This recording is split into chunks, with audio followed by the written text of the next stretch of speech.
So last class வந்து series connection of ரெசிஸ்டர்ஸ்னு பார்த்தோம். இப்போ வந்து parallel connection of resistors. So what is the meaning of parallel? So parallel அப்படின்னா ஒன்றும் இல்லை, ஒரு ரெசிஸ்டர் இருக்குது,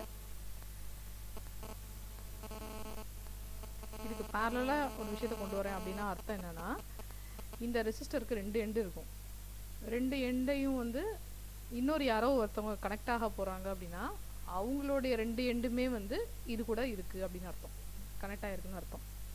so this is called parallel connection. இது சிம்பிளாக நம்ம வந்து புரிஞ்சுக்கிறதுக்காக சொல்கிற பாயிண்ட்டு.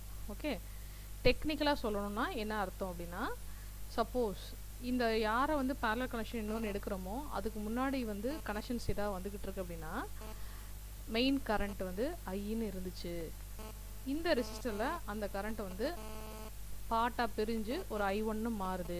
எக்ஸாம்பிளுக்கு ஒரு 10 ஆம்பியர் வருது அப்படின்னா இதில் ஒரு 2 ஆம்பியர் ட்ராவல் ஆகுது அப்படின்னா, அப்போ ரிமைனிங் 8 ஆம்பியர் எங்கே போகுதுன்னு பார்த்தா இதுக்குள்ளே போகும்.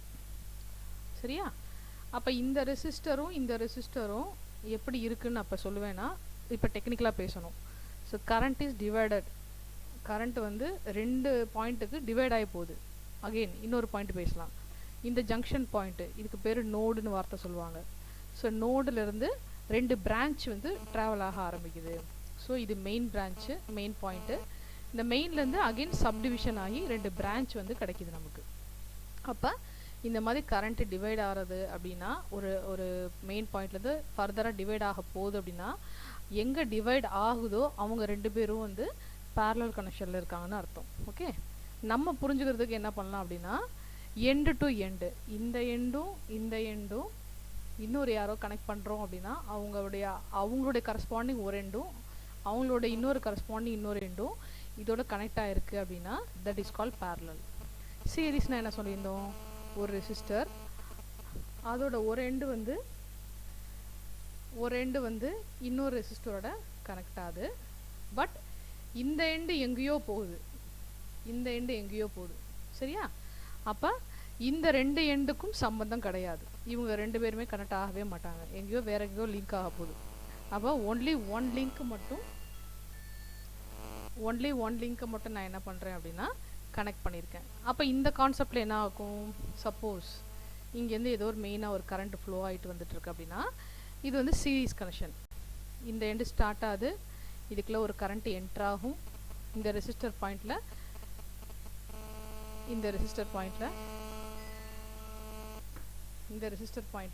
கரண்ட் அதே கரண்ட்டு லீவ் ஆகும், அடுத்து திருப்பி இந்த கரண்ட் இங்கே என்ட்ராகும், திருப்பி அதே கரண்ட்டு லீவ் ஆகும். அப்போ கரண்ட்ஸ் ஆர் சேம். பாயிண்ட் என்ன பார்த்துருந்தோன்னா, இந்த இடத்துல இந்த ரெசிஸ்டர் சம் R1 அப்படின்னா இதில் ஒரு பொட்டன்ஷியல் ட்ராப் நடக்கும், ஏன்னா இது ஒரு என்டரிங் பாயிண்ட் வந்து பாசிட்டிவ் கனெக்ஷன், லீவிங் பாயிண்ட் வந்து நெகட்டிவ் கனெக்ஷன், நெகட்டிவ் பொலாரிட்டி. அப்போ ஒரு V1 கிடைக்கும், அந்த V1 வந்து இந்த R1 எவ்வளோ இருக்கோ அதை பொறுத்து இந்த கரண்ட்டையும் இந்த R1ஐயும் மல்டிப்ளை பண்ணுறோம் பை ஓம்ஸ் லா கான்செப்ட். அப்போ I1 இன்ட்டு R1. சரியா? Again V2 is equal to same current flow ஆகுது, பட் ரெசிஸ்டன்ஸ் வேல்யூ வந்து டிஃபர் ஆகும். So I into R2. அப்போ என்ன கான்செப்ட் சொல்ல வரோம், இந்த வோல்டேஜ் வேறு இந்த வோல்டேஜ் வேறு.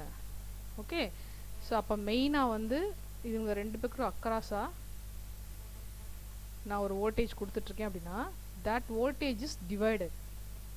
எங்கள் சீரீஸில் கரண்ட்டில் என்ன சொல்கிறோம், இந்த parallel கனெக்ஷன் என்ன சொல்கிறோம், current is divided. Okay, but voltage கான்செப்டுக்குள்ள வருவோம். சாரி,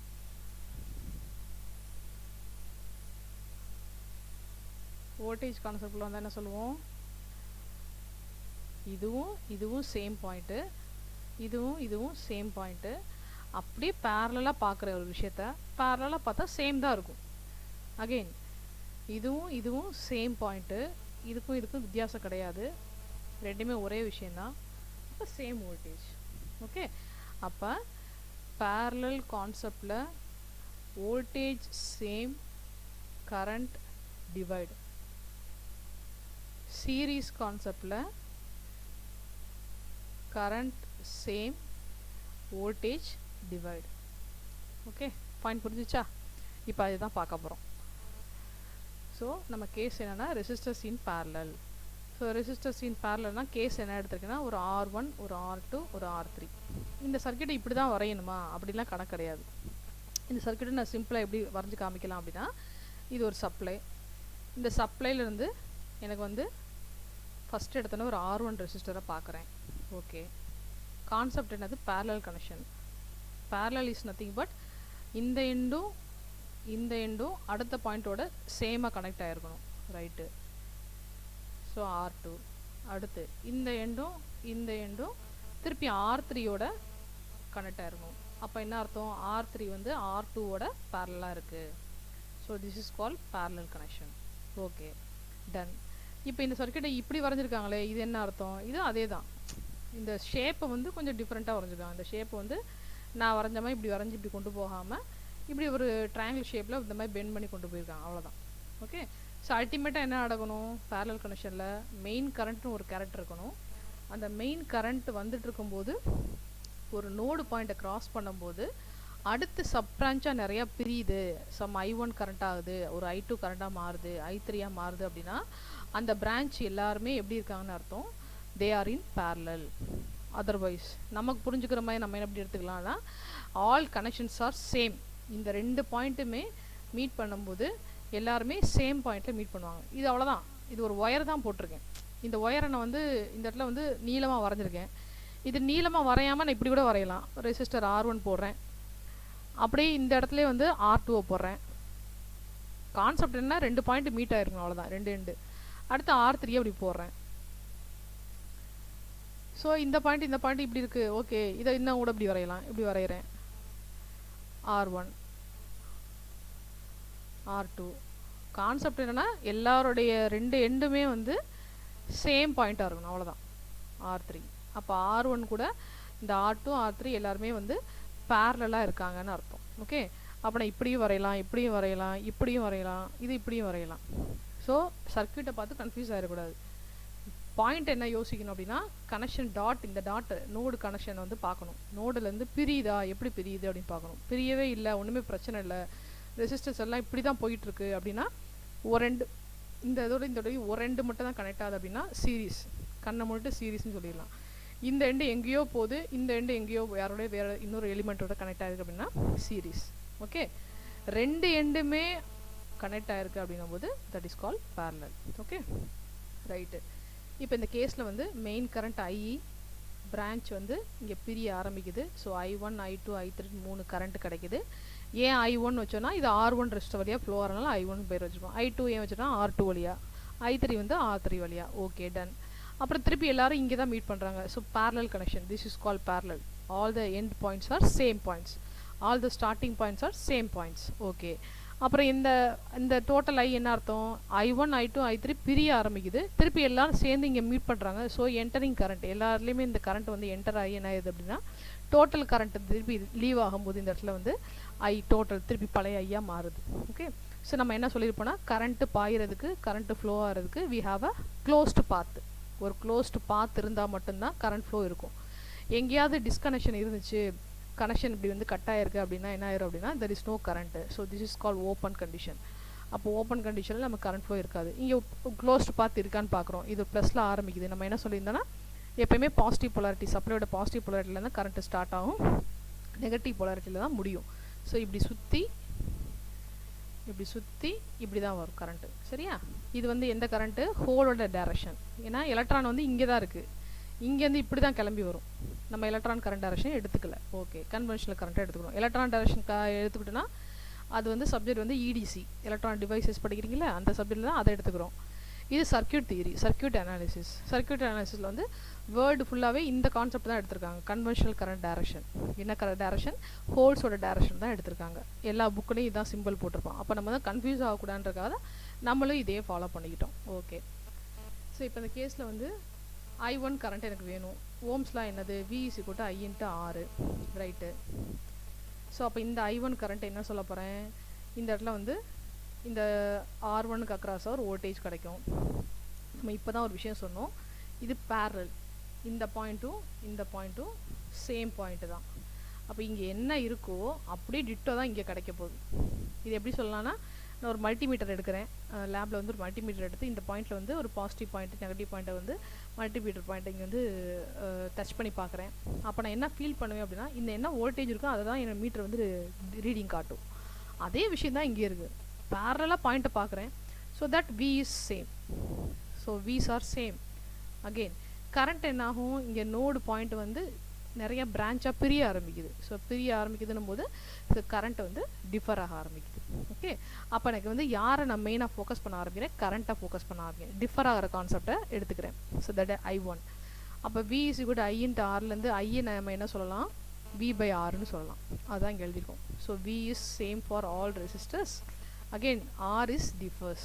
ஒவ்வொரு ரெசிஸ்டரையும் கான்செப்ட் வந்து R1 R2 R3 இவங்க எல்லாரும் சேமாக கிடையாது. R1 எப்படி வேணா இருக்கலாம், R2 எப்படி வேணா இருக்கலாம், R3 எப்படி வேணா இருக்கலாம், சேமாகவும் இருக்கலாம். இவங்களோட கிரேட்டராகவும் இருக்கலாம், இவங்களோட லெஸராகவும் இருக்கலாம். ஓகே, அகெயின் இப்போ I வந்து 3 I எப்படி இருக்குன்னு பார்த்துட்டோம். ஜஸ்ட்டு இந்த கான்செப்ட்லேருந்து தான் கொண்டு வந்திருக்கோம். ஓகே, இப்போ டோட்டல் I வேணா என்ன சொல்லுவோம், இப்போ தான் சொன்னோம் ஒரு கரண்ட் இங்கே ஃபுல்லாக என்ட்ராது. சப்போஸ் எக்ஸாம்பிளுக்கு ஒரு 10 ஆம்பியர் அப்படின்னா இந்த 10 ஆம்பியர் இங்கே இல்லை என்ட்ராகி இதில் ஒரு 1 ஆம்பியர் இதில் ஒரு 2 ஆம்பியர் ரிமைனிங் 7 ஆம்பியர்ஸ் இதில் ஃப்ளோ ஆகுது.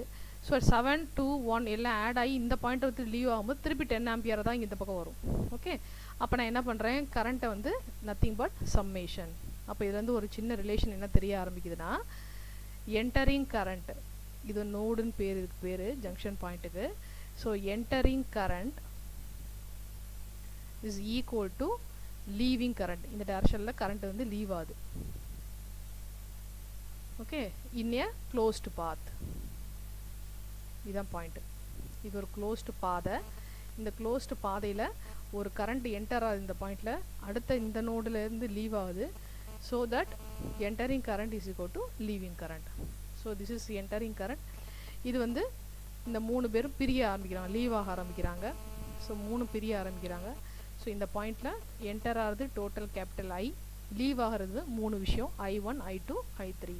ஸோ அப்போ இவங்கெல்லாம் லீவிங் கான்செப்ட்டு, இது வந்து என்டரிங் கான்செப்ட்டு. அட் நோடு இதுக்கு பேர் ஏதாவது ஏன்னு பேர் வச்சுக்கலாம். அப்போ at node A, so entering current is equal to leaving current. So this is call Kirchhoff's current லான்னு படிப்போம், இனி ஃபியூச்சரில் படிப்போம். அதுதான் இங்கே கிட்டத்தட்ட அப்படியே இன்டெரக்டாக பார்க்க ஆரம்பிக்கிறோம். Okay, right. இப்போ தான் ஐக்கும் ஐ இந்த இதுக்கெலாம் ரிலேஷன் பார்த்தோம், அதை அப்படியே சப்ஸ்டிட் பண்ணுறோம். So V is common. So V வந்து வெளியே எடுத்துகிறோம். So nothing but 1/R1 + 1/R2 + 1/R3. Okay, so இப்போ என்ன கிடைக்குது, ஐன்ற current V into 1/R1 + 1/R2 + 1/R3 இப்படி கிடைக்குது. அப்போ இதுலேருந்து என்ன ரிலேஷன் சொல்ல வரும், பேரலல் கனெக்ஷன் அப்போ இருக்கிறப்ப எனக்கு வந்து equivalent resistance or effective resistance வேணும் அப்படின்னா அதுக்கு ஃபார்முலா என்னது அப்படின்னா, nothing but 1/R1 1/R2 1/R3 up to 1/Rn. எத்தனை ரெசிஸ்டர் இருக்கோ அந்த ரெசிஸ்டரை ரெசிப்ரோக்கல் எடுத்து நான் வந்து ஆட் பண்ணுறேன். ஓகே, இதான் பாயிண்ட்டு. ஸோ ஃபைனல் கன்க்ளூஷன் என்ன கொடுக்குறோம் அப்படின்னா, my effective resistance or equivalent resistance or total resistance is equal to nothing but reciprocal of individual resistors, reciprocal summation of reciprocal of each individual resistors. இவ்வளவுதான். Okay, so அப்போ வந்து இதில் main point என்ன mark பண்ணிக்கிறோன்னா, same voltage parallel கனெக்ஷனில். Okay, then இந்த அரேஞ்ச்மெண்ட்டில் வந்து கரண்ட் வந்து ஒவ்வொரு ரெசிஸ்டர்லையும் டிஃப்ரெண்ட்டாக போக ஆரம்பிக்கும். ஓகே, ஸோ 3 ரெசிஸ்டர்ஸ்லையும் கரண்ட் வந்து டிஃப்ரெண்ட்டாக இருக்கும். இதுதான் மெயின் பாயிண்ட்டு. இந்த கீ பாயிண்ட்ஸை மட்டும் பிரிண்ட் எடுத்து வச்சுருந்தேன்னா மார்க் பண்ணிக்கும், அண்டர்லைன் பண்ணிக்கும். இந்த பாயிண்ட்டையும் சொல்லலாம். டோட்டல் ரெசிஸ்டன்ஸ் இந்த மாதிரி காம்பினேஷனில் போன கேஸ் எப்படி பார்த்தோன்னா இப்படி பார்த்தோம். என்கிட்ட ஒரு R1 ரெசிஸ்டர் இருக்குது, இது ஒரு R2 ரெசிஸ்டர், இது ஒரு R3 ரெசிஸ்டர். இப்படி இருந்து என்கிட்ட டோட்டல் கேட்டால் நான் என்ன பண்ணுவேன், இவங்க எல்லாருமே சீரீஸ் கனெக்ஷன். சீரீஸ்னு எப்படி சொல்கிறேன், இது ப்ளஸ் பாயிண்ட்டு இது மைனஸ் பாயிண்ட்டு, இங்கே தான் கரண்ட்டை ஸ்டார்ட் ஆகும். இப்படியே போயிட்டு இப்படி வந்து இங்கே வரும். ஓகே, அப்போ இது இங்கே என்டர் ஆகுது கரண்ட்டு, இது பாசிட்டிவ் பொலாரிட்டி நெகட்டிவ் பொலாரிட்டி, இங்கே திருப்பி கரண்ட் என்டர் ஆகும், அதனால் இது பாசிட்டிவ் இது நெகட்டிவ், திருப்பி கரண்ட் இங்கே என்டர் ஆகும், அதனால் இது positive negative. So current is same for all resistors. So என்ன ரிலேஷன் கிடச்சிருக்குன்னா இந்த V வந்து எனக்கு எப்படி கிடச்சிருக்குன்னா I into R1 plus R2 plus R3. So series கனெக்ஷனில் effective resistance or total resistance equivalent resistance nothing but summation of all individual resistors. In parallel connection, summation of reciprocal of each individual resistors. Okay.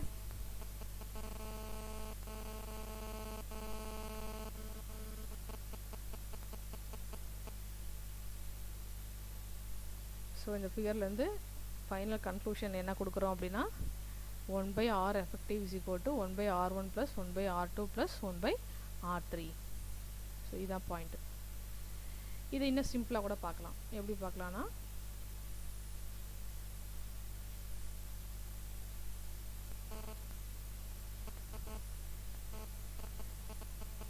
So ஒரு ரெண்டு resistor மட்டும் இருக்கிற மாதிரி circuit எடுத்துக்கிறேன். சர்க்கியூட்டில் வந்து R1ம் R2 மட்டும் பேரலாக இருக்கிற மாதிரி எடுத்துக்கிறேன். கேஸு ஒரு சப்ளை கொடுக்குறேன். இது ப்ளஸ்ஸு மைனஸு.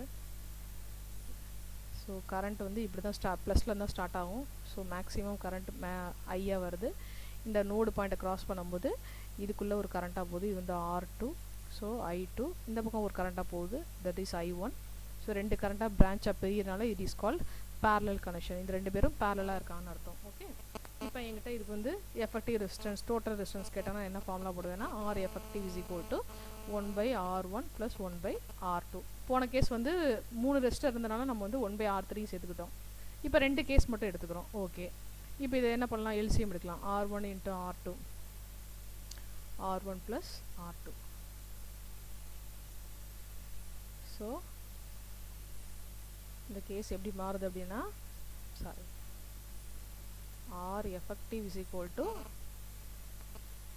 இதோட simplification. So 1 by R1 plus 1 by R2. So இது வந்து நான் என்ன பண்ணுறேன் அப்படின்னா இது இந்த கேஸை வந்து எல்சிஎம் எடுத்தேன் அப்படின்னா எனக்கு என்ன கிடைக்கும் அப்படின்னா இந்த ரிலேஷன் கிடைக்கும். R effective is equal to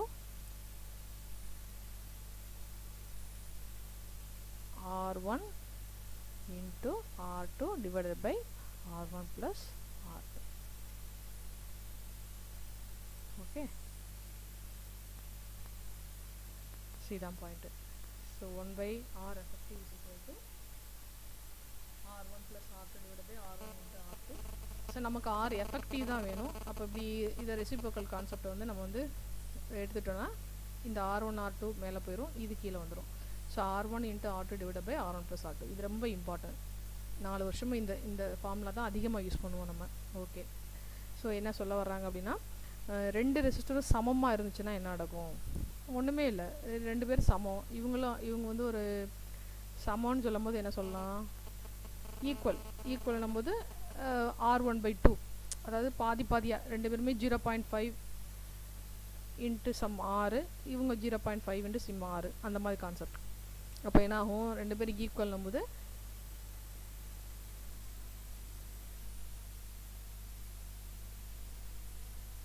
so ரெண்டு பேரும் ஈக்குவல்னும் போது R1ம் R2ம் சமந்தான். இவங்க ரெண்டு பேரையும் யாராவது ஒருத்தரை பேரை மாற்றிக்கலாம். R1 வந்து R1ஆகவே வச்சுட்டு R2 மட்டும் R1னு பேரை மாற்றிக்கலாம். ஸோ அப்போ என்ன இது R1 ஸ்கொயர்டு மேலே என்ன ஆகுது, இந்த இடம் வந்து R1ஆக மாறிச்சுன்னா R1 ஸ்கொயர் டிவைடட் பை இவங்க ரெண்டு இதில் வந்து இது வந்து R1 பேரை மாற்றிட்டோம் அப்படின்னா 2R1. Okay. So R1 by 2. So இந்த ரிலேஷன்லேருந்து என்ன தெரியுதுன்னா இன் parallel connection 2 resistors are there. Suppose they are equal, then R effective is equal to just that resistors divided by 2. அவ்வளோதான், இதான் ரிலேஷன். இந்த மாதிரி கொஸ்டின்ஸ் தான் வந்து இந்த கேட் எக்ஸாம்னு சொல்லுவாங்கல்ல, அதில் எல்லாம் இந்த மாதிரி கொஸ்டின்ஸ் தான் வரும். சின்ன விஷயமா இருக்கும், நம்ம இதை வந்து ரொம்ப ஸ்ட்ராங்காக படிச்சிருக்க மாட்டோம், அது ஒரு மாதிரி கேர்லெஸ்ஸாக படிச்சிருப்போம். ஸோ இந்த ரிலேஷன்லாம் ரொம்ப பெருசாலாம் எடுத்துருக்க மாட்டோம். அப்போ வந்து என்ன ஆயிருன்னா இந்த மாதிரி விஷயம் சிம்பிளான விஷயம்லாம் நமக்கு இந்த மெமரியில் இருக்காது. ஆனால் அது வந்து இது ஒரு கேட்டில் ஒரு கொஸ்டினாக கேட்பாங்க. இதில் ஒரு மார்க் 2 மார்க் எடுக்கிற மாதிரி, இல்லை ஒரு 1 மார்க் எடுக்கிற மாதிரி நம்ம கொஸ்டின் ஆன்சர் பண்ணுற மாதிரி இருந்துச்சுன்னா, இப்படியே ஒரு 28 மார்க் எடுத்தோம்னா கேட் மார்க்கில் நம்ம வந்து ஒரு சென்ட்ரல் கவர்மெண்ட் ஜாபுக்கு ட்ரை பண்ணலாம். சரியா? 100% வந்து அந்த பர்சன்டைல்னு சொல்லுவாங்க. அதில் 100% வந்து பிசி கோட்டாவுக்கே வந்து 28 மார்க் எடுத்தாலே போதும். நீ வந்து கேட் எலிஜிபிள் மார்க்கு 28, 26, 24 கூட எலிஜிபிள் தான். எஸ்சி எஸ்டியாக இருந்தால் 20, 18 கூட எலிஜிபிள் மார்க்கு தான். சரியா?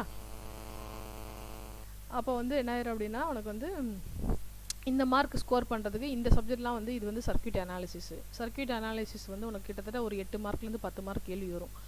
அப்போ இது இந்த ஒரு சப்ஜெக்ட்லேயே நீ வந்து 10 மார்க் ஃபுல்லாக ஸ்கோர் பண்ணிட்டேன்னு வச்சுக்கோ. உனக்கு தேவை என்னது 28 மார்க்கு. 28 மார்க்கில் மிச்சம் 18 மார்க்கு தான். மொத்தம் 10 சப்ஜெக்ட் இருக்கும். நீ தேர்ட் இயர் வரைக்கும் படிக்கிற சப்ஜெக்ட் வந்து டோட்டலாக சேர்த்து சிலபஸில் இருக்க சப்ஜெக்டில் வந்து மொத்தம் 10 சப்ஜெக்ட் வரும், இன்க்ளூடிங் மேக்ஸு. அப்போ இந்த 10 சப்ஜெக்டில் ஒரு சப்ஜெக்ட்லேயே நீ வந்து 10 மார்க் ஸ்கோர் பண்ணுறா, ரிமைனிங் 18 மார்க்கை மிச்சம் 9 சப்ஜெக்ட் எடுக்க முடியாதா? எடுக்கலாம், அழகாக எடுக்கலாம். என்ன ஒன்று, இந்த மாதிரி ப்ராப்ளமேட்டிக் பேப்பராக சூஸ் பண்ணணும். இப்போ இது வந்து சிஏன்ற பேப்பரு, அடுத்து வந்து கண்ட்ரோல் சிஸ்டம்னு ஒரு சப்ஜெக்ட் வந்திருக்கும், அப்புறம் வந்து சிக்னல்ஸ் அண்ட் சிஸ்டம் ஒரு சப்ஜெக்ட் வரும். அந்த மாதிரி ப்ராப்ளமேட்டிக் பேப்பராக எடுத்தோம்னா கொஞ்சம் ஃபார்முலாஸ் மட்டும் தான் தேவைப்படும். ஃபார்முலாஸை மட்டும் ஒரு பேப்பரில் எழுதி மனப்பாடம் மட்டும் இருந்தோம்னா செப்டம்பரில் வந்து கால்ஃபார் வரும், எக்ஸாம் கால்ஃபாரு. ஃபெப்ரவரியில் வந்து எக்ஸாம் வரும். ஸோ உனக்கு வந்து ஈஸியாக அந்த எக்ஸாம் வந்து நீ கிளியர் பண்ணிட்டு போயிடலாம். ஸோ படிக்கிறது வந்து என்னென்னா படித்த சப்ஜெக்டே படிக்க போகிறோம். இதை வந்து நம்ம இப்போ சப்ஜெக்டாக படிச்சுட்ருப்போம். இதை 1 வேர்டாக 2 மார்க்காக ப்ராப்ளமாக இதே மாதிரி இப்போ இந்த ஃபார்முலா யூஸ் பண்ணி ப்ராப்ளமாக போட்டு பார்த்தோம்னா நமக்கு வந்து கேட்டுன்றது யார் அப்படின்னா, it is the gate for central government job. ஏதாவது சென்ட்ரல் கவர்மெண்ட் ஜாப்க்கு நான் போகணுன்னா இப்போ கிட்டத்தட்ட ஒரு 4 இயர்ஸ் பேக் வந்து 15 செக்டார்ஸ் தான் வந்து கால்ஃபார் போட்டிருந்தேன். கேட் மார்க் வச்சுட்டு எக்ஸாம் எழுதாமல் டேரெக்டாக வாங்க சென்ட்ரல் கவர்மெண்ட் ஜாபுக்குன்னு. இப்போ அந்த ஸ்ட்ரென்த்து வந்து கிட்டத்தட்ட 35 36 மாறிடுச்சு. சரியா? ஸோ கிட்டத்தட்ட டபுளாகவே போயிடுச்சு, ட்ரிபிளாக போகுது. அப்போ வந்து நீங்கள் வெளியில் வரும்போதெல்லாம் கண்டிப்பாக நிறையா செக்டார்ஸ் வந்து கூடும். அப்போ வந்து கேட் மார்க் மட்டும் வாங்கினாலே போதும், நம்ம வந்து லைஃப் செட்டில்டு. நான் வந்து இந்த சாஃப்ட்வேர் கம்பெனிலாம் போகணும் வரணும் அப்படிலாம் கூட கண்டிஷன்லாம் கிடையாது. நம்ம சப்ஜெக்டை படித்து நம்ம சப்ஜெக்ட்லேயே போய் நம்ம லைன்லேயே போய் கோர் கம்பெனிலே வேலைக்கு போயிடலாம். அவனே வீடு தருவான், காரு எல்லாமே இருக்கும். Sophisticated life. அங்கேயே வந்து எல்லாமே குவார்ட்டர்ஸ் எல்லாமே கிடச்சிரும். ஹெல்த்து இன்சூரன்ஸ் எல்லாமே போட்டு கொடுத்துருவாங்க. ஃபேமிலிக்கு மெடிக்கல் எக்ஸ்பென்ஸ் எல்லாமே அவங்கள தான் பார்ப்பாங்க. ஸோ அப்படி தான் யோசிக்கணும். இதை நான் படிச்சுட்டு ஈஸியாக படிச்சுட்டு சிஎஸ்சி சம்மந்தமாக ஏதாவது ஒரு கோர்ஸை படித்து ஜாவா படித்தேன், அது படித்தேன், அதில் வந்து வேலைக்கு போனேன், .NETல வேலைக்கு போனேன், அப்படிலாம் போகிறத விட நம்ம சப்ஜெக்ட் படித்து நம்மதுலேயே ஜஸ்ட்டு இந்த மாதிரி 1 வேர்டு தான். இப்போ நம்ம எனக்கு எல்லாமே MCQ கொஸ்டின்ஸ் தான் வருது நமக்கு. ஸோ அப்ஜெக்டிவ் டைப் கொஸ்டின்ஸ் தான் நமக்கு எல்லாமே மேக்ஸிமம் அட்டன் பண்ணி பழகுறோம். இதே பழக்கத்தை அப்படியே ப்ராக்டிஸாக கொண்டு வந்தோம்னா we can score in gate. just 28 marks is the eligible mark. Okay. So நீ ஒரு 40 to 50 எடுத்துட்ட அப்படின்னா கன்ஃபார்மாக உனக்கு ஜாப் இருக்குது. அப்படியே இல்லைனாலும் நீ என்ன பண்ணலாம் அப்படின்னா ஃபர்தராக ME படிக்க போகிற அப்படின்னா ஒரு காலேஜுக்குள்ளே போகிறேன்னா உனக்கு வந்து 12,000 மந்த்லி ஸ்டைஃபன் தருவாங்க. நீ MEயும் படிப்ப as well as உனக்கு வந்து 12,000 சம்பளம் மாதிரி படிக்கிறதுக்கும் சம்பளம் மாதிரி காசும் கிடைக்கும். ஸோ இது ஒரு பெரிய பெனிஃபிட்டு. சரியா? ஸோ அதனால் நிறையா விஷயம் இருக்குதுப்பா. சப்ஜெக்ட் மட்டும் எடுத்துக்க வேண்டாம். நமக்கு ஃப்யூச்சர் கரியர், நான் அன்றைக்கி போன கிளாஸ் சொன்ன மாதிரி தான், இது நமக்கு சாப்பாடு போடுற மாதிரி தான். இது இன்றைக்கி நல்லா படித்தோம்னா நாளைக்கு நமக்கு யார்ட்டையும் கையை நீட்டாமல் நம்ம பாட்டுக்கு நம்ம காலில் நின்றுக்கலாம். ஸோ அதனால் வந்து சப்ஜெக்ட் வந்து அது ஏன் அதை படிக்கணும் அப்படின்னு அதை சப்ஜெக்ட் வந்து லெத்தாஜிக்கலாக பார்க்காம இதுதான் நாளைக்கு நமக்கு ஹெல்ப் பண்ண போகிற ஆள், இதுதான் நமக்கு சப்போர்ட் பண்ண போகிற விஷயம், இந்த நாலேஜ் கெய்னிங் தான் நமக்கு வந்து நாளைக்கு வந்து கை கொடுக்க போகுது அப்படின்ற பாயிண்ட் ஆஃப் வியூவில் இதை கொஞ்சம் சின்சியராகவும் சீரியஸாகவும் பண்ணோம்னா கண்டிப்பாக ஒரு தேர்ட் இயர் வரும்போது, ஏன்னா தேர்ட் இயரில் எக்ஸாம் எழுதலாம், தேர்ட் இயரில் கேட் எக்ஸாம் எழுதலாம். 2 இயர்ஸ்க்கு வந்து அந்த கேட் ஸ்கோர் வந்து 2 இயர்ஸோ 3 இயர்ஸ்ன்னு தெரில எலிஜிபிள். நான் ஒரு கேட்டை வந்து எக்ஸாம் வந்து தேர்ட் இயரில் எழுதிருக்கேன் அப்படின்னா நான் 4th இயர் வரைக்கும் அந்த மார்க்கை யூஸ் பண்ணிக்கலாம். 4th இயர் தேர்ட் இயர்லையும் யூஸ் பண்ணலாம், 4th இயர்லையும் யூஸ் பண்ணலாம். இல்லை 4th இயரில் எழுதுறேன் அப்படின்னா வெளியில் வரும்போது ஒரு 2 இயர்ஸ்க்கு அப்புறம் ஃபர்தராக யூஸ் பண்ணிக்கலாம். ஸோ இந்த மார்க்கை யூஸ் பண்ணி நான் PhDயும் டேரெக்டாக பண்ணலாம். ME மட்டும் இல்லை, டேரெக்டாக PhD அப்படின்ற விஷயத்தையும் டேரெக்டாக பண்ணிக்கலாம். ஸோ நிறைய பெனிஃபிட் இருக்குது. சரியா? நீ கேட் மார்க் வாங்கின ஆளாக இருக்குது அப்படின்னா ஒரு கம்பெனிக்குள்ள வேலைக்கு ட்ரை பண்ணுற அப்படின்னா உன்னை பெரிய மரியாதையாக பார்ப்பாங்க. ஒரு நல்ல நாலேஜ் உள்ள பர்சன் அப்படின்றத டெஸ்ட்டே பண்ண மாட்டாங்க, கொஸ்டினே கேட்க மாட்டாங்க. நீ ஏன்னா நீ கேட்டில் ஸ்கோர் வானமா ஸ்டூடெண்ட்ன்றாலும் உன்னை வந்து கேள்வியே கேட்க மாட்டாங்க. நாலேஜ் உள்ள பர்சன் அப்படின்னு சொல்லி ஒரு மரியாதையும் கிடைக்கும். ஓகே, சரி, ஓகே. இந்த டாப்பிக்கோட நம்ம க்ளோஸ் பண்ணிக்கலாம். டைம் ஆயிடுச்சா? டைம் இருக்கா? எப்போ அடுத்த கிளாஸு? 10:50 11 மணியாப்பா?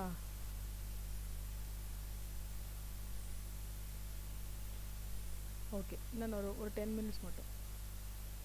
ஸோ ஃபைனல் கன்க்ளூஷன் என்ன கொடுக்குறேன்னா, பேரலல் சர்க்யூட்டில் ஒரு பேரலல் கனெக்ஷனில் விஷயம் இருந்துச்சு அப்படின்னா இதில் வந்து வோல்டேஜ் வந்து இது ரெண்டு பேருக்கும் வோல்டேஜ் வந்து சேமாக இருக்குது. Okay, current in each branch is given by Ohm's law. இந்த ஒவ்வொரு பிரான்ச்லேயும் ஓம்ஸ் லா படி நம்ம வந்து அந்த கரண்ட்டை மீன் பண்ணிக்கலாம். அப்போ I1 வேணும் அப்படின்னா இது V, இதோட ரெசிஸ்டர் வந்து R1, இதோட ரெசிஸ்டர் R2, அப்போ V பை R1. I2 வேணும்னா V by R2. Okay, total current வந்து என்னவா இருக்கா, sum of the branch currents. இந்த பிரான்ச் கரண்ட்ஸ் இருக்குல்ல, ஒன்று I1, இன்னொன்று வந்து I2. ஸோ இதோட சம்மேஷனுக்கு வந்து இந்த டோட்டல் கரண்ட் இருக்குன்றாங்க. ஸோ 3 பாயிண்ட் சொல்கிறாங்க. ஓகே,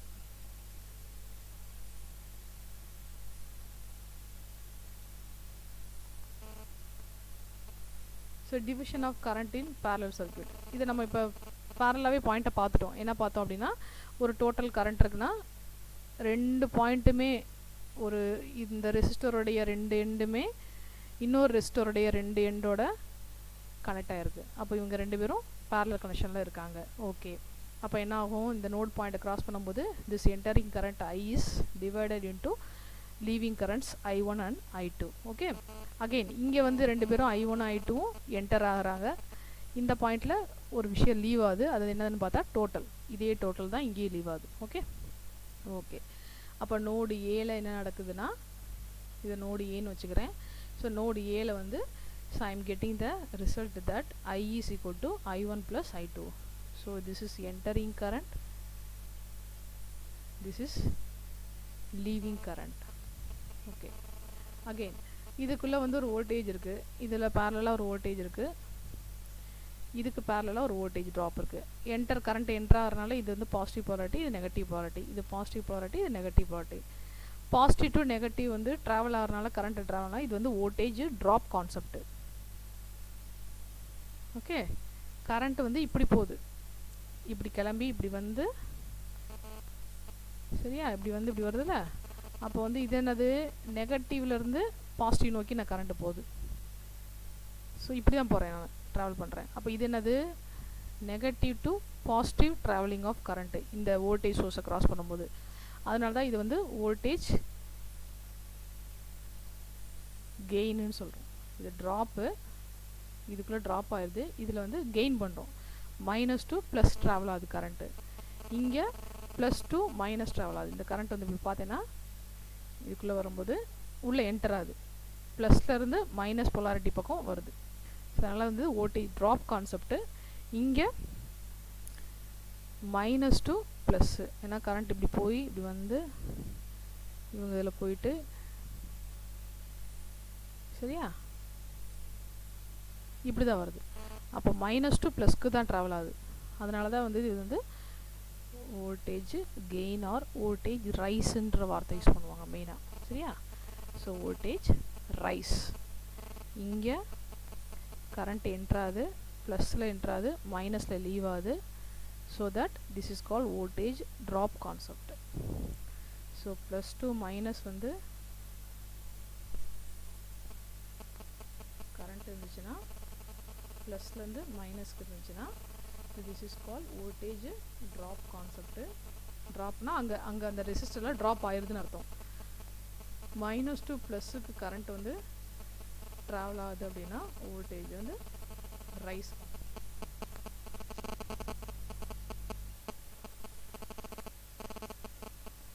ஸோ இங்கே கன்க்ளூஷன் என்ன அப்படின்னா, so current in a branch is equal to the total current multiplied by other branch resistance and divided by sum of the branch resistances. So இப்போ நம்ம என்ன செய்ய போகிறோம் அப்படின்னா, இந்த கரண்ட் டிவிஷன் பாயிண்ட்டை நான் இப்போ எப்படி பார்க்க போகிறேன்னா, முதல்ல எப்படி பார்த்தோன்னா, இந்த இடத்துல வந்து ரெண்டு ரெசிஸ்டர் இருக்குது, மொத்த கரண்ட்டு I, இது I1 I2 பிரியுது. எனக்கு சப்போஸ் எனக்கு I1 மட்டும் என்னன்னு கேள்விக்கு பதில் வேணும், இல்லை I2 மட்டும் என்னன்ற கேள்விக்கு பதில் வேணும். நான் அப்போ என்ன பண்ணுறேன் அப்படின்னா, தனித்தனியாக பார்த்தா யார், V வந்து ரெண்டுமே V சமம், V is equal to I into R1 சொல்லலாம், இல்லை I2 into R2 சொல்லலாம். ஓகே, அப்போ இதிலேருந்து என்ன தெரியுது, இவங்க ரெண்டு பேரும் சமம். யார், V சேம் தானே. அப்போ I1 R1 is equal to I2 R2 நான் சொல்லிக்கலாம். டன். எனக்கு யார் மட்டும் வேணும்? சப்போஸ் எக்ஸாம்பிளுக்கு I1 மட்டும் தான் வேணும், இல்லை I2 மட்டும் தான் வேணும். சரி, நான் I2 மட்டும் வேணுன்ற மாதிரி எடுத்துக்கிறேன். லெஃப்ட் சைடில் அதை மட்டும் நிப்பாட்டிக்கிறேன். அதை மட்டும் நிப்பாட்டி ரிமைனிங் ஃபுல்லாக ரைட் சைடில் கொண்டு வரேன். எனக்கு என்ன ரிலேஷன் கிடைக்குதுன்னா I1 into R1 by R2. அப்போ நான் இந்த பாயிண்ட்டுக்குள்ளே வரேன், இந்த ரிலேஷனுக்குள்ளே வரேன். I2 இருந்த இடத்த replaced with I1 R1 by R2. Okay. So இப்போ என்ன கிடைக்குதுன்னா ஒரு விஷயம், I1 கரண்ட் வேணும் அப்படின்னா இந்த பாயிண்ட்டை பாரு. I1 கரண்ட் வேணும் அப்படின்னா இது யார்? கேபிட்டல் I வந்து total current. Total current into இந்த ரெசிஸ்டர் யார்? I1 கரண்ட்டு எங்கே ஃப்ளோ ஆகுது? R1ல ஃப்ளோ ஆகுது. அப்போ R2ன்றது யார்?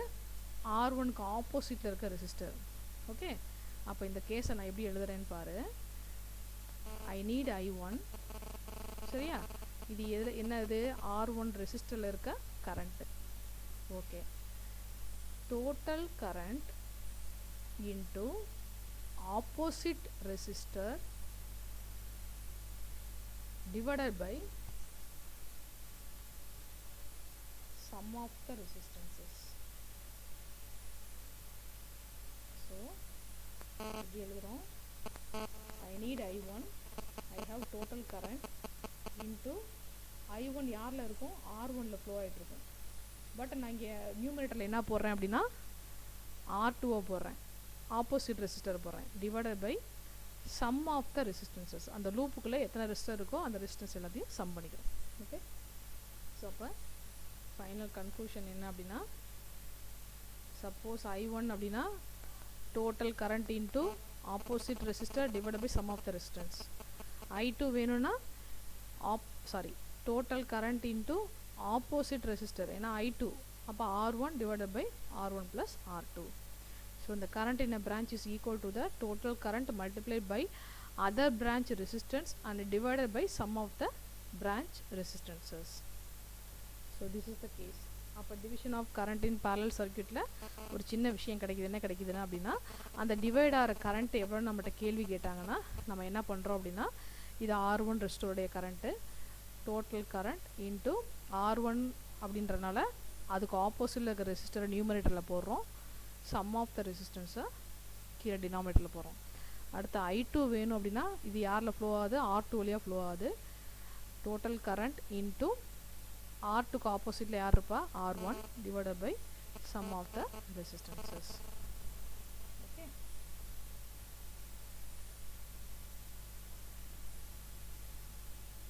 இன்னும் ஒரு 2 minutes. So final conclusion,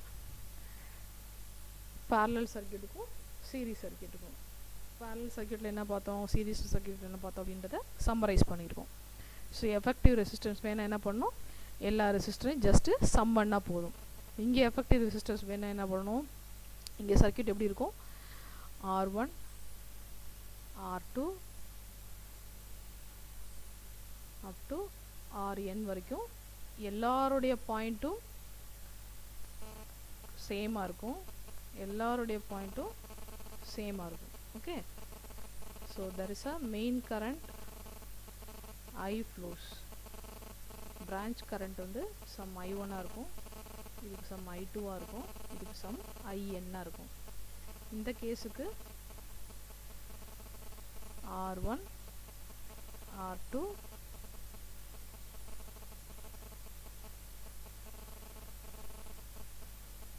total supply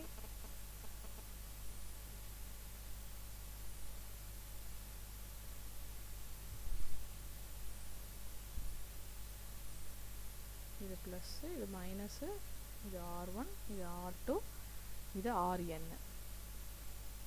so current எப்படி போகும்? ப்ளஸ் டு மைனஸ் தான் ட்ராவல் ஆகும். இது வந்து இது வரும், இங்கேருந்து கிளம்பி இது வந்து திருப்பி இப்படி வரும். சரியா? ஓகே. அப்போ மெயின் கரண்ட் I ஃப்ளோ ஆகுது, எல்லா இடத்துலையுமே I தான். எல்லா இடத்துலையுமே ஐ தான். ஸோ இதுக்கு அக்ராஸாக V2, இதுக்கு அக்ராஸாக Vn. பட் இங்கே வந்து இதே V தான் எல்லா இடத்துலையுமே இருக்கும். சரியா? இங்கே வந்து வோல்டேஜ் வந்து சேமு, கரண்ட்டு மட்டும் டிவைட் ஆகுது. இங்கே கரண்ட்டு சேமு, வோல்டேஜ் வந்து டிவைட் ஆகுது. ஓகே, அதில் ரெசிஸ்டன்ஸ் வேணும் அப்படின்னா நான் என்ன பண்ணுறேன், எல்லா ரெசிஸ்டரையும் ஜஸ்ட்டு சம் பண்ணிட்டும் பண்ணுறேன். இங்கே வேணும் அப்படின்னா 1 by போட்டுக்கிறேன். R1 plus R2 1 by R. Okay, so இவ்வளோதான் பாயிண்ட்டு. ஸோ இது போக வேறு என்ன சொல்லலாம் அப்படின்னா, வோல்டேஜ் வந்து சேமு, அப்போ கரண்ட்டு தான் டிவைட் ஆகுது. அப்போ டோட்டல் கரண்ட் என்ன கேள்வி கேட்டாங்கன்னா நான் என்ன பண்ணுவேன், அந்த பிரிஞ்ச கரண்ட் எல்லாத்தையும், பிரிஞ்ச கரண்ட்டு சொல்கிறத ரிலீவிங் கரண்ட்டு சொல்கிறோம். ஐ வந்து என்ட்ராது, இவங்களாம் லீவ் ஆகிறாங்க, இந்த பாயிண்ட்லேருந்து லீவ் ஆகி போகிறாங்க. So I1 + I2 + IN. இங்கே ஐ சேமாக இருக்குது, அப்போ பிரச்சனையே இல்லை. வியை பற்றி தான் கவலைப்படுறேன். அப்போ வி என்ன செய்கிறேன் அப்படின்னா, ஒவ்வொரு ரெசிஸ்டர்லேயும் ஒரு ட்ராப் ஆகுது. So plus to minus travel பண்ணும்போது வோல்டேஜ் ட்ராப் ஆகுது. அதனால் வி வந்து டோட்டல் வி என்கிட்ட கேட்டாங்கன்னா எல்லா இண்டிவிஜுவல் வியை வந்து சம் பண்ணிக்கிறோம். அவ்வளோதான். ஓகே, இவ்வளோதான். இந்த விஷயத்தை தான் இங்கே தியரியாக போட்டிருக்காங்க. நான் உனக்கு இந்த ஈக்குவேஷனை படமாக போட்டு காமிச்சிட்டேன். அவ்வளோதான். ஓகே, சரி, இந்த விஷயம் புரியுதுலப்பா. இது முடிஞ்சால் ஒரு நோட் போட்டிருப்பேல, அதில் வந்து இந்த ஹிண்ட் பாயிண்ட்டை மட்டும் எழுதி வச்சுக்கும். ரெக்கார்டிங் போட்டிருக்கேன். இந்த ரெக்கார்டிங் பார்க்கும்போது இந்த பாயிண்ட்ஸ் பார்த்தேன்னா இதை நோட்டில் எழுதி வச்சுக்கும். இது வந்து நான் சொன்ன மாதிரி கேட் எக்ஸாம்னு சொல்லி அந்த கேட் எக்ஸாமுக்கு ரொம்ப யூஸ்ஃபுல்லாக இருக்கும். இவ்வளோதான் விஷயம். இந்த சின்ன சின்ன விஷயங்களை வச்சு நம்ம ப்ராப்ளம் சால்வ் பண்ணோன்னா நமக்கு மார்க்கு. அது ஒரு என்ன சொல்கிறது, ஃப்யூச்சருக்கு நம்ம சேர்த்து வைக்கிற சேவிங்ஸ் மாதிரி. நான் ஒவ்வொரு சப்ஜெக்ட்லேயும் ஒரு சின்ன சின்ன கான்செப்டை நல்லா படித்தேன், அதில் ஃபார்முலா நல்லா மனப்பாடம் பண்ணியிருக்கேன், அதை வச்சு ப்ராப்ளம் செய்ய தெரியும் எனக்கு அப்படின்னு நான் நாலேஜ் கெயின் பண்ணிகிட்டே போகிறேன் அப்படின்னா அதை வச்சு ஒரு எக்ஸாம் நடத்துவாங்க. அதுக்கு பேர் கேட்டு. அந்த எக்ஸாமில் நான் பாஸ் ஆகிறேன் அப்படின்னா அந்த எக்ஸாம் வந்து எனக்கு லைஃப் கொடுக்க போகுது. என்ன லைஃப்னா, சென்ட்ரல் கவர்மெண்ட் ஜாபு. மினிமம் சேலரியே வந்து 1 lakh 1.5 lakh அந்த மாதிரி ரேஞ்சு. 1000 லெவல் கிடையாது, லேக்ஸில் தான் போகும் சம்பளம். சரியா? அதனால் அது அந்த மாதிரி ஃப்யூச்சரில் இருந்தால் அப்படி ஒரு ஜாபுக்கு போகணும் அப்படின்னா இந்த சின்ன விஷயத்தை தான் நம்ம செய்யணும்னு சொல்கிறோம். சப்ஜெக்ட்டுக்கு சப்ஜெக்ட் படித்த மாதிரி இருக்கும். பேரலாக இந்த மாதிரி கேட் எக்ஸாமோடைய அந்த அப்ஜெக்டிவ் கொஸ்டின்ஸ்க்கு ஒன் வேர்டாக வந்து ப்ராப்ளம்ஸாக வந்து சால்வ் பண்ண தெரிஞ்சுக்கிச்சு அப்படின்னா 2 in 1 போயிடும். சப்ஜெக்ட்லேயும் நல்லா ஸ்ட்ராங் ஆயிடுவோம். கேட் எக்ஸாம்ன்ற விஷயத்துக்கும் ப்ரிப்பேர் ஆகிட்டே வருவோம் நம்ம. ஓகே, நான் முடிஞ்சால் அந்த இப்போ ஒரு இந்த யூடியூப் இது ஆரம்பிச்சிருக்கேன். இப்போ இதில் வந்து நான் அந்த கேட் ப்ராப்ளம்ஸ் எல்லாம் கொஞ்சம் சால்வ் பண்ணி நான் போடுவேன். அதை கொஞ்சம் பாருங்கள், யூஸ்ஃபுல்லாக இருக்கும் உங்களுக்கு. ஓகே, ஸோ நான் அட்டனன்ஸ் மட்டும் எடுத்துக்கிறேன் வேமா.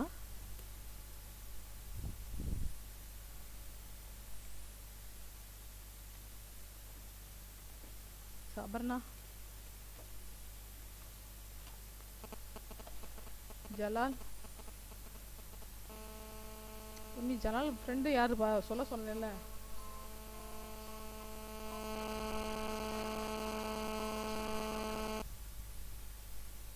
ஜலால் ஃப்ரெண்டு யாரு? போன கிளாஸே சொல்ல சொன்னேன்ல. ஃபீவருக்கு இதுக்கு சம்மந்தமே இல்லையா?